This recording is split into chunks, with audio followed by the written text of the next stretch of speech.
Assalamualaikum warahmatullahi wabarakatuh. Kami dari kelompok 1 ingin memberikan hasil diskusi kami tentang NATO. Sebelum kami memberikan hasil diskusi kami ingin memperkenalkan anggota kami masing-masing. Yang pertama ada saya sendiri, Akmal Finandito, absen 1. Nama saya Leza Diat Maja, absen 2.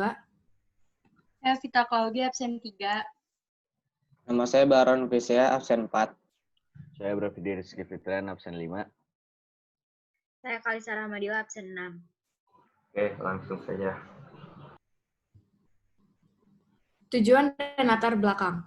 Organisasi regional yang menitik beratkan perhatian dalam bidang pertahanan negara-negara Atlantik Utara. Tujuannya untuk menjamin kebebasan dan keamanan negara-negara anggota. Latar belakangnya itu ada, pertama, mencegah perang pasca Perang Dunia II. Yang kedua ada menghambat pengaruh komunisme Uni Soviet. Yang ketiga ada persaingan antara paham komunisme dan imperialisme.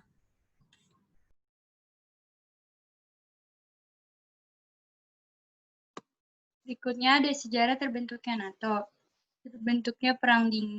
Terbentuknya NATO ini karena Perang Dingin yang berlangsung antara Blok Barat dan Blok Timur. Lalu semakin menyebarnya pengaruh komunisme Uni Soviet di Eropa Barat dan terjadinya ketegangan dan persaingan superpower yaitu Amerika Serikat dan Uni Soviet. Untuk memperlambat paham komunis, Amerika, Prancis, Inggris, Belgia, dan beberapa negara lainnya menandatangani Perjanjian Brussels pada April 1949. Markas besar NATO terletak di Brussels. Eksekutif Komite Militer NATO berada di Washington. 3 komando NATO, yaitu Komando Eropa, Komando Atlantik, dan Komando Laut Utara.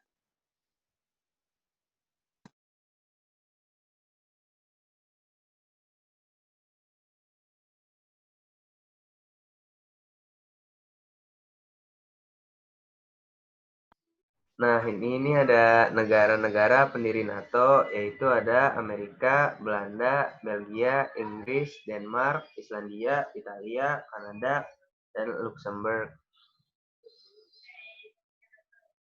Ada juga Norwegia, Prancis, dan Portugal.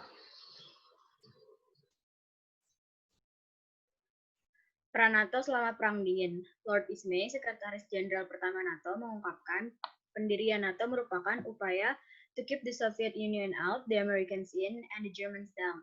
NATO berperan besar dalam mencegah perang terbuka dengan Uni Soviet karena doktrin pertahanan kolektif yang dianut negara anggota NATO sebagaimana terdapat pada pasal 5 Traktat Atlantik Utara.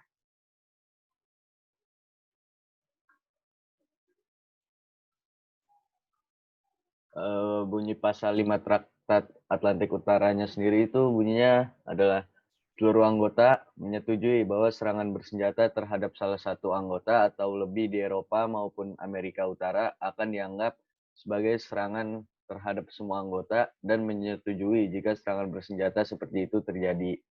Setiap anggota dengan menggunakan hak-hak untuk mempertahankan diri secara pribadi maupun bersama-sama seperti yang tertuang dalam pasal 51 Piagam PBB akan membantu anggota yang diserang dengan tindakan serupa, baik sendiri maupun bersama-sama, termasuk penggunaan kekuatan bersenjata jika dirasa perlu untuk mengembalikan dan menjaga keamanan wilayah Atlantik Utara.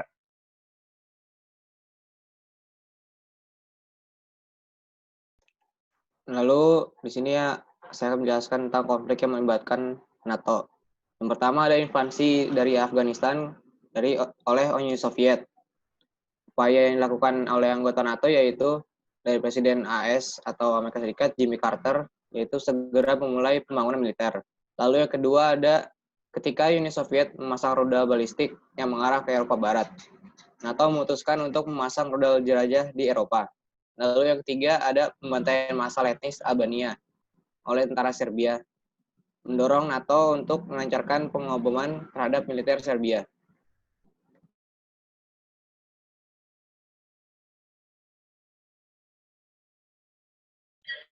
Nah, di sini ada cara NATO untuk mempertahankan eksistensinya. Yang pertama itu adalah Declaration on a Transformed North Atlantic Alliance. Yang kedua ada redefinisi ancaman terhadap keamanan melalui Alliance Strategi Konsep pada tahun 1991 dan 1999. Dan yang terakhir, NATO menjalin kerjasama dengan negara-negara kawasan Eropa Atlantik dan Timur Tengah.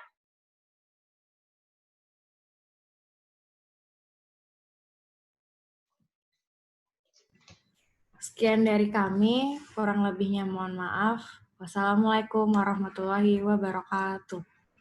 Waalaikumsalam warahmatullahi wabarakatuh.